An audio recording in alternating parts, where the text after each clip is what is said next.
di Zoom Majelis Zikir Nafsani. Ini adalah hal yang sangat kita rasakan, di mana setiap hari, setiap minggu, setiap bulan banyak sekali di antara teman-teman kita yang merasa bahwa keyakinan dirinya dalam hal spiritualitas mengalami satu disintegrasi. Saya persilahkan kepada Al-Ustaz Darul Ahmad menyikapi fenomena kegersangan spiritual di kalangan masyarakat modern.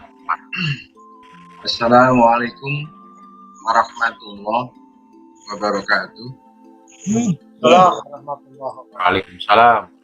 A'udzubillah, bismillah, alhamdulillah. Wassalatu wassalamu ala rasulillah wa ala alihi wa sahbihi wa man tabi'ahu amma ba'du. Kepada kawan-kawan muslim yang senantiasa kami muliakan, gersang ya, kegersangan hati atau kegersangan manusia modern sekarang ini yang semuanya hidup sudah kaitannya dengan digitalisasi. Dan di sini kalau kita tinjau dari Al-Quran, ini sudah terjawab nih. Maka nanti ada dimensi-dimensi lain yang belum terjawab, yang sudah tertulis di dalam Al-Quran. Saya mensikapi dari hidup ini gersang. Hidup ini kan sebetulnya dari titik awal dan titik akhir. Wal awalu wal akhir.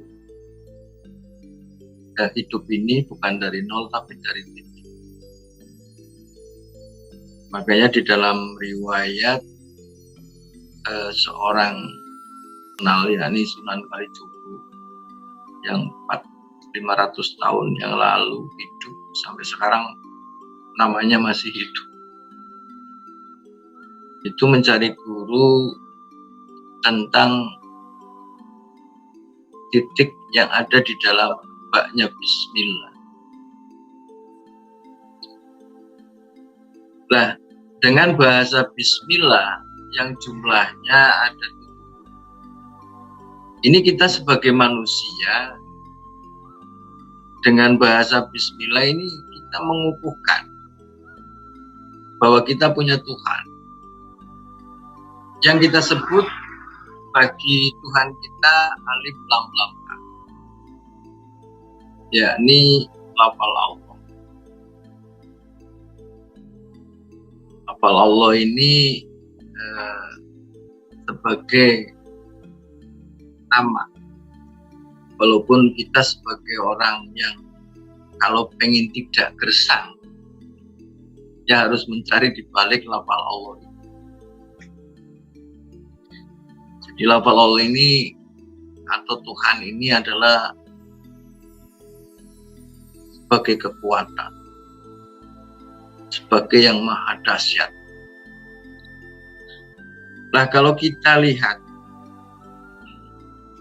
kenapa kok ada hidup ini dari titik, karena awal yaitu ada dalam titik baknya bismillah. Kalau kita mau melakukan sesuatu pun harus, kalau pengen berkaya harus dengan bismillahirrahmanirrahim. Memang sangat asik kalau kita bicara tentang titik, walaupun di dalam huruf-huruf lain ada titik. Tapi kesimpulannya bahwa kita melakukan sesuatu niat yang baik ya harus dengan bismillah atau bismillahirrahmanirrahim. Contoh dalam diri kita itu cahayanya ya ada dalam titik. Langit yang besar itu masuk dalam titik yang sangat besar. Laut yang sangat luas masuk dalam titik yang sangat besar. Itulah menunjukkan bahwa Tuhan itu ada di dekat kita. kebesaran itu ada di dekat kita. Dari huruf ba ini kita sebagai manusia yang sekarang ini banyak kegersangan ya, banyak stressing ya, banyak ketakutan, ya kan, ketakutan hidup. Bahwa sesungguhnya kita adalah Bismillah. Tuhan itu tidak jauh dengan kita. Bahwa kita sebagai umat yang beragama, Tuhan itu maha mendengar. Kita di dalam kehidupan ini, kita sebetulnya punya fase. Itu fase kehidupan. Kita seperti lahirnya seorang baginda Muhammad setelah dinobatkan sebagai nabi dan rasul, bisa menceritakan dunia yang sudah dialami, yakni Nabi Adam alaihissalam sampai Nabi Isa. Dan baginda Muhammad dalam hidupnya bisa menceritakan dunia yang belum dialami. Nah, fase pertama kita itu ada yang namanya kitab Loh Mahfud. Loh Mahfud sudah tercatat, ada bayi yang mau dilahirkan, namanya Timudakir, ya kan? Itu jodohnya, matinya, rizkinya sudah tertanam di fase pertama. Itulah kitab Loh Mahfud di sana. Gitu. Seperti itu yang perlu kita kaji. Jadi fase Loh Mahfud saya artikan di sholat subuh.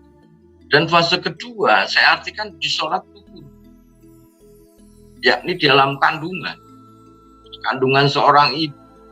Pada saat pertemuan antara spermatozoon dan ovum dengan alif lam lam ha, dengan lafal Allah ini, muncullah 360 juta sel dalam kandungan itu yang jadi satu. Walaupun kemungkinan ada yang jadi 2 bahkan sampai 4 gitu. Tapi ini cerita umum saja. Itu di dinding rahim itu yang jadi satu. Itu 40 hari pertama, 40 hari kedua itu segumpal darah, 40 hari ketiga itu sudah terbentuk seorang bayi. Nah, di situ 40 hari yang ketiga yang terakhir itu diisi ruh oleh Allah dan dikenalkan dengan la ilaha illallah, baik anak Majusi, anak Nasrani, anak Yahudi, dan anak Muslim sendiri, Islam. Berarti 120 hari secara medis juga diakui. 120 hari.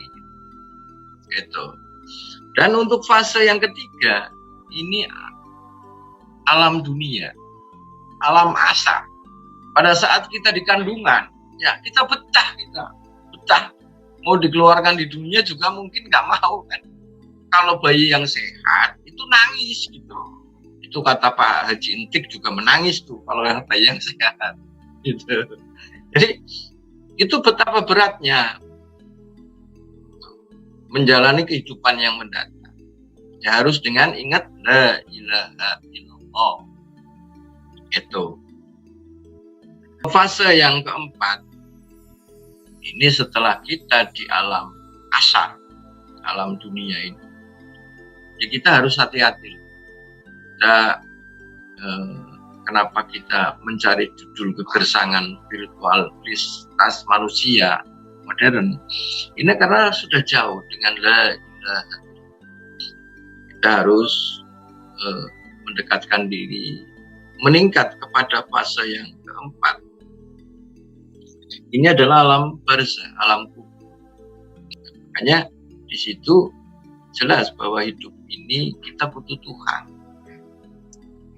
Jangan jauhkan Tuhan, komunikasilah kepada Tuhan. Itu. Karena Tuhan ini tidak jauh dari urat leher kita. Nah, artinya masih bisa dibantu di alam kubur. Ya ini ya kajian kayak begini, kita memberikan pandangan-pandangan.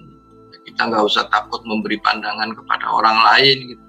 Karena semua manusia itu punya empiris masing-masing, punya pengalaman masing-masing.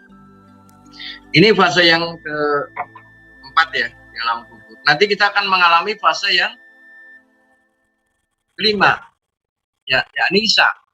Jadi tadi maghrib itu, alam kubur maghrib. Saya ibaratkan maghrib, sholat maghrib. Makanya waktunya pendek kan, itu.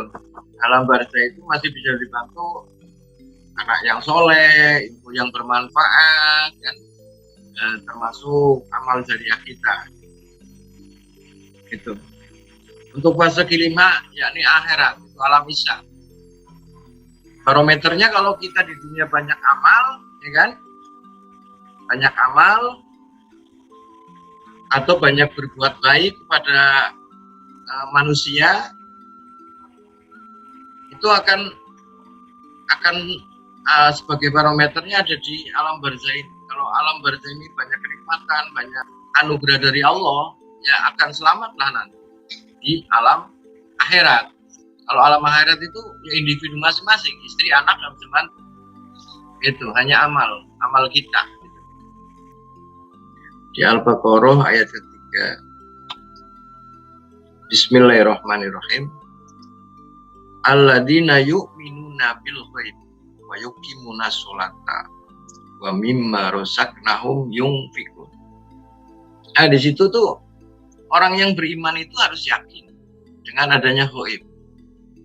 Kalau udah yakin dengan adanya ghaib, baru sholat, baru zakat, kan itu. Nah ini saya hitung ya, dalam hitungan ghaib, kata ghaib ini ada tiga huruf, ghin, ya, sama ba. Kalau kita jumlah ghin 1000, ya 10, ba 2. Kalau dijumlah ada ya.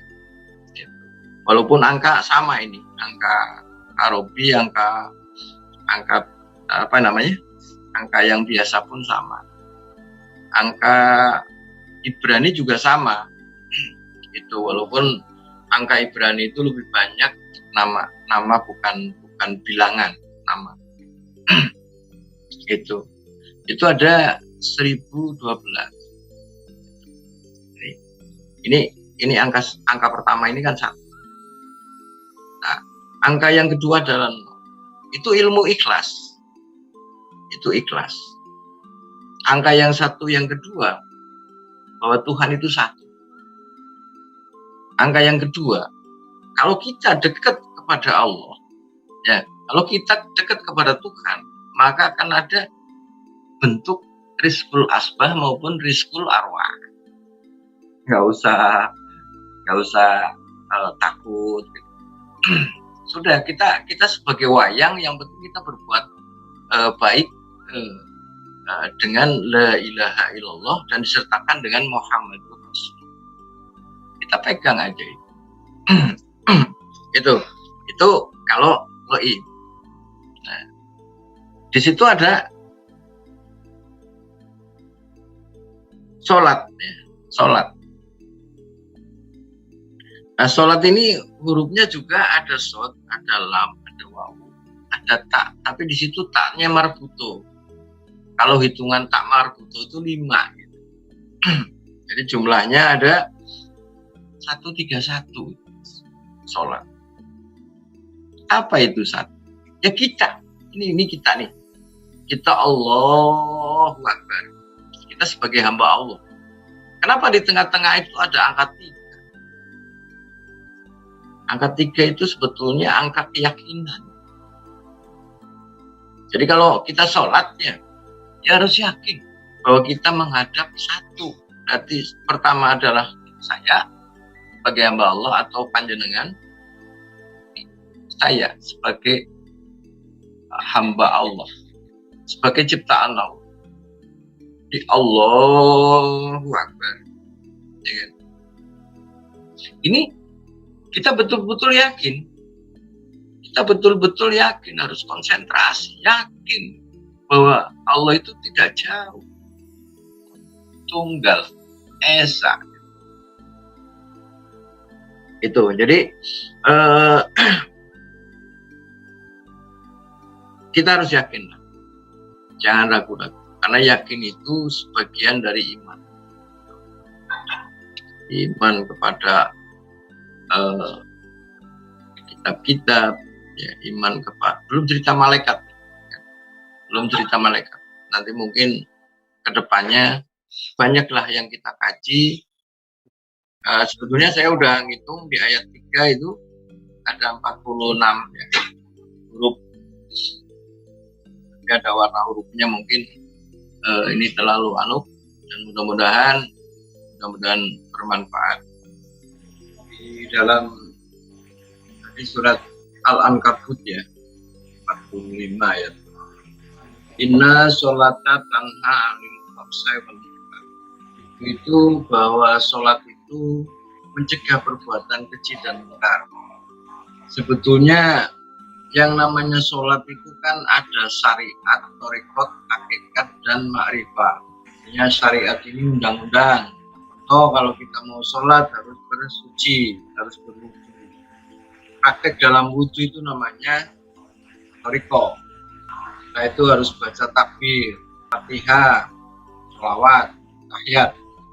Nah, di situ itu dalam kita Allahu Akbar itu kan namanya thariqah, menjalankan. Hakikatnya ya harus kita khusyuk, dan ma'rifahnya adalah buah. Jika kita perbuatannya berbudi baik, berwatak yang diajarkan oleh Rasulullah. Nah, di situ sebetulnya ada lanjutan. Wala dzikrullahi akbar. Bahwa mengingat Allah faedahnya lebih besar dibandingkan ibadat-ibadat yang lain, termasuk sholat kan. Kalau sholat ada batasan, ya isya nggak mungkin dilakukan di subuh kan, itu kan nggak mungkin. Di dalam sholat ini, dalam Al-Quran tidak ada yang namanya subuh, yang namanya sholat zuhur, yang namanya sholat asar kan nggak ada. Karena di hadis gitu, Mas Iqbal. Jadi saran saya para milenial ya, para anak-anak yang lagi mencari jati diri, nggak mungkin kalau tidak melakukan sholat, karena di situ jelas dikatakan sholat ini batasannya dalam mencegah perbuatan keji dan mungkar. Kalau tidak sholat, ya nggak mungkin lah akan ada buah untuk mencegah perbuatan keji dan mungkar. Wala dzikrullahi akbar. Dan ini lebih bahaya lagi nih, bahwa zikir ini faedahnya lebih besar dibandingkan ibadat-ibadat yang lain, termasuk sholat. Ini kan bahaya lagi kalau dimakan mentah-mentah. Iya, berarti nggak sholat nggak apa-apa, yang penting zikir. Enggak, ini kalau dimakan, artinya dimakan mentah-mentah kan bahaya. Kan Iya, itu? iya betul. Sementara sholat dulu, baru bisa berbuat yang tidak keji dan mungkar gitu. Baru akan menambah bahwa kita senantiasa zikir kepada Allah. Itu sempilannya gitu loh. Jadi harus sholat dulu gitu. Ya, walaupun sholat itu bentuknya ada jasad, ada jiwa, dan ada nyawa. Jadi sholat juga saya katakan makhluk. Karena itu makhluk yang kita bisa komunikasi kepada Sang Khalik, Sang Pencipta. Karena konteks Quran juga kan makhluk, ya kan? Makhluk. Kata Rasulullah nih, kalau huruf digabung dengan angka baru ada kehidupan. Ya, contohnya kita ini kan bicara ghaib ini. Kita bicara ghaib, nggak ada kabel, bisa kita melihat Pak Heru, kita bisa melihat Pak Atmokan Sidik sambil komunikasi begini. Ini ghaib ini. Makanya harus percaya dengan adanya ghaib. Malaikat menganggap kita ghaib. Kita menganggap malaikat ghaib. Jin menganggap kita ghaib. Ya, yang paling ghaib. Yang paling ghaibnya manusia. Manusia yang paling ghaib. Ini makhluk loh, cerita makhluk. Kalau Iya. Allah Ta'ala kan ghaib bil Maha ghaib. Alamul Izzah, alam yang tidak bisa diibaratkan. Alam yang tidak bisa diibaratkan. Itu masih bal. Jadi apa ya? Kayak Mas Heru, ya kan? Coba kalau nggak ada huruf dengan angka, saya kirim link ke Pak Heru, itu pasti ada huruf dengan angka gitu. Inilah Isra Mi'rajnya Rasulullah terbukti Pak Akmo dari Tegal ke Cirebon ini dekat banget, sekian detik nyampe. Kan gitu, ini goib. Harus sama kantong macan. Ya, tadi tanpa kantong macan. Contoh Mas Iqbal tadi, coba Mas dianalisa. Ada ayat wa ma khalaqul jinna wal insa illa liya'budun gitu. Ya, Allah menciptakan kok di situ nggak manusia dulu tuh bunyinya, kok jin dulu gitu loh. Padahal manusia adalah makhluk yang sempurna gitu. Pasti akan ketemu jawabannya di sini. Berarti kan jin dulu yang diciptakan, bukan manusia, gitu loh. Ya kan? Ya ini dialog yang untuk membuat rindunya otak. Itu. Tadi jawaban Pak Akmo juga luar biasa. Jadi otak kita rindu. Nah inilah manfaat Zoom, ya kan? Manfaat kita bisa dilihat dan data kita, sejarah kita itu nggak ada yang bisa ngapus kecuali Mbah Google. YouTube-nya bubar. Gitu. Jadi cucu kita bisa melihat, oh